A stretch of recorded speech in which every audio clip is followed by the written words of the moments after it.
Okay, thank you so much. And Lauren, Ellen, and Jay, and Matthew have already given my presentation. So thank you all, and I'll say goodbye to you.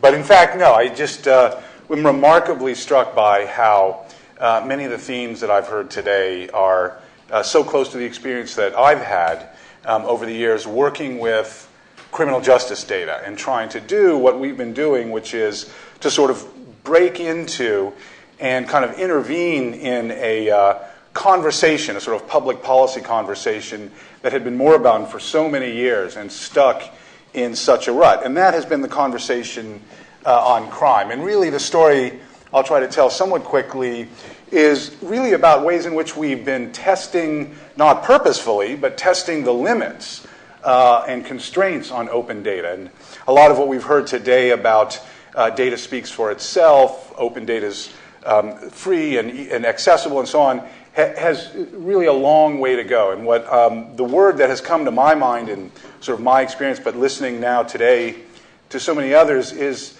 sort of intermediation and the role of intermediation in trying to transform what has been perhaps neglected information and data and so on into something that can then be used and accessed by a whole range of different audiences. So really what I started to do about 15 years ago, it's been a long haul, was to try to intervene on this conversation on crime. I was working at the Center for Alternative Sentencing, which was the largest alternative to prison organization in the country, to address what we were aware of, this challenge of mass incarceration in the United States. And sort of that conversation is something that wasn't taking place, that over the last 35 years we've radically increased the number and proportion of people we put into prisons and jails, so that today, of course, we are the largest incarcerators in the world, both in sheer number and in per capita. But that conversation was not happening. The conversation that was happening was on crime and crime control, and that's a deep conversation that was very difficult to penetrate. So I was charged at one point, luckily enough, we had a very enlightened executive director, to start to explore what had become a bit of a ceiling in our advocacy efforts to help rethink mass incarceration and its uses in the United States, and sort of did a bit of skunk work, sort of research without a specific, exacting goal, and started to explore things. And the first thing that really came to mind to me, and again, visualizing data was a very important part of all this, was the role that crime mapping was playing, and GIS, Geographic Information Systems, was playing in visualizing data and popularizing a range of questions. So it struck me that instead of mapping crime, we ought to make a little bit of a shift and map incarceration. That is, where do people live who are going in and out of prison? And by that, I don't mean the individual dots on a map. I mean the aggregate numbers in neighborhoods and community districts and so on, because I realized that shifting that over would tell a different story. But where do you get this data? I mean, it was one thing to try to get crime data and crime event data, but to get the residences of people who were going in and out of prison and jail was a whole nother challenge. But that's where we started. And the first thing we did was working with agencies in New York, where we had been exchanging data for research purposes for years, was one day I just said, look, that file you're going to send me, can you just attach all the home street addresses to that? Now, this is back in 1998 when people didn't have to sign all sorts of agreements and memorandums of understanding and so on. And that's how we sort of unleashed data that people had, that agencies had, but no one was even thinking about, let alone using.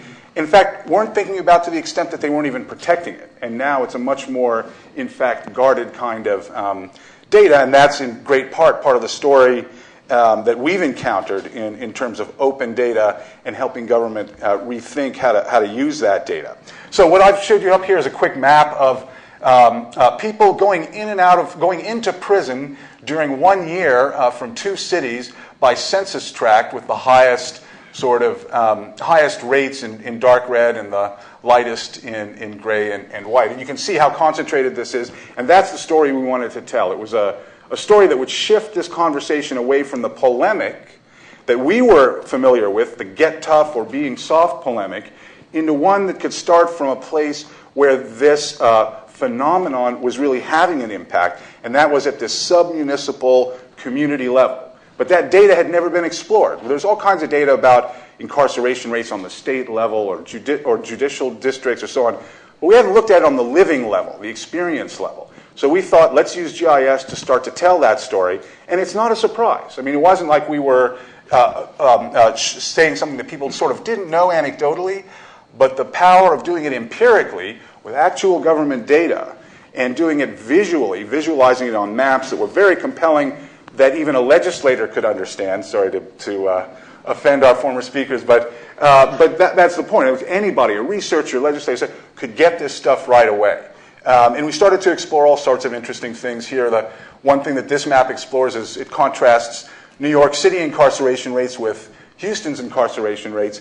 And the shocking, interesting thing we see and we find in city after city is that despite the radical difference in overall rates, in fact, New York City is one of the lowest incarceration rate cities in the country, about 1.8 per thousand, while Houston is on the high end, around 6.5 per thousand, so about 3 times as high.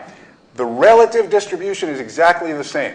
That is, about 50% of everyone going to prison from New York comes from about 19% of the neighborhoods.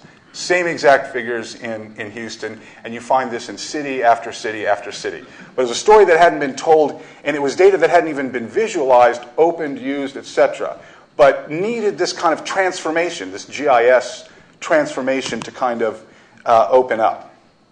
That story goes deeper when you look again and concentrate on the geographic level. Here we started to focus in not only on just general concentrations, but the fact that particular communities of color were suffering this locally concentrated mass incarceration phenomenon particularly strongly, so that you could see the rates of incarceration changed even in one zip code as you went down the prison from black prison admissions per black people down to black males under 35 per black males under 35. You get almost 8% of the population going to prison each year. So again, it was opening up this data and starting to tell these stories.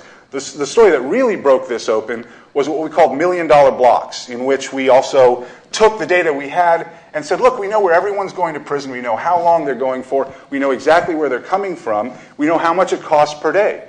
So we transformed that into dollars in the areas from which they came.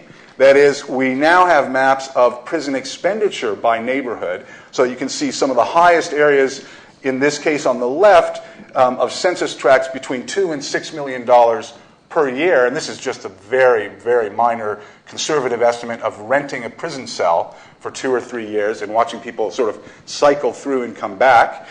Down to the individual blocks, as you see a close-up of Brownsville, Brooklyn there, where we identified in Brooklyn over 35 blocks for which the state of New York was spending more than $1 million a year to remove and return people, again, on average for about 3.5 years. But none of that money, of course, was being spent there. So the idea was to sort of change that relationship and almost encourage localities to try to reclaim those dollars and say, look, if we had those guys, this place, and that money, would we rent the cells for 3.5 years and not change what's going on the ground? Well, that changed a lot of things, and that enabled us to start something that we launched from the Open Society Institute about a decade ago called the Justice Reinvestment Initiative. It was this idea to take this logic and go to states and say, look, your prison population is skyrocketing. It's cutting into your general budget. Here's the data. Look what's happening. We can bring together experts to help you figure out why it's going up, how to control it, and how to reinvest the associated savings into those places to improve and change conditions over time. That took off over the last decade, such that over 20 states have now participated in it. It became a large federal grant program now called the Justice Reinvestment Initiative. It was passed in the Senate, called the Criminal Justice Reinvestment Initiative. And a lot of what's been going on between my colleagues and others has now culminated, as you saw just recently, the Attorney General announcing that they were going to change their attitudes about 3 strikes and mandatory minimums and enough of this kind of massacre.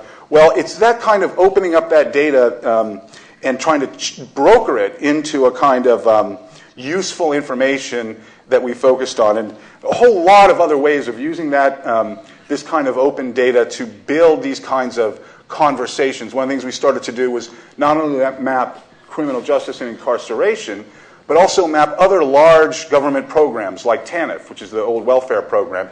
And what we did here in Phoenix was map incarceration and TANF, and we see almost mirror images of each other. Right? So you start to build shared interests that break down the silos that folks have been talking about here and build community interest. This was really, again, about brokering this data. We took all of this and tried to say, let's consolidate this and make this available to everyone. So we built something called the Justice Atlas of Sentencing and Corrections, put it online, and made it available so that you can map anywhere in the 25 states in which we started data about incarceration down to the census tract level. And you get an example. You can go into Texas, look straight at Austin, figure out what the rates are. We can do million-dollar blocks, etc. The funny thing is about all of that is that on some level, it didn't work. That is, there's a certain amount of failure built into all of this that we started to learn about only recently. It took us 3 or 4 years to collect all this data, reach these agreements, build this site, and make it available, and then only certain people used it. Only certain people asked us for information, etc. And it turns out that what you really need, and what we're learning, is that there's still a certain amount of intermediation to make this data most particularly useful to media and journalists, to advocates on the ground, to researchers, to government. And then you have to tailor it and understand their interests so that that open data is open, useful data. So that's sort of the next project we've been working on, trying to turn this again into ambassadors of this message. We've taken this, these are just examples of how someone accused me of saying, well, Eric, essentially you built this website for you.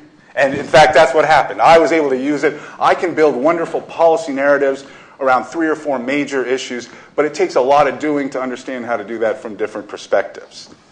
We've taken this now and gotten involved internationally in a similar kind of movement. Again, so here we're trying to open justice data in closed information societies. We've gotten involved with a group internationally that liked how we were trying to visualize data and open it up and said, look, we're now getting involved in post-conflict nations, nations that are interested in developing their institutions and trust much more clearly. I know I'm almost up for time, I'll quickly say.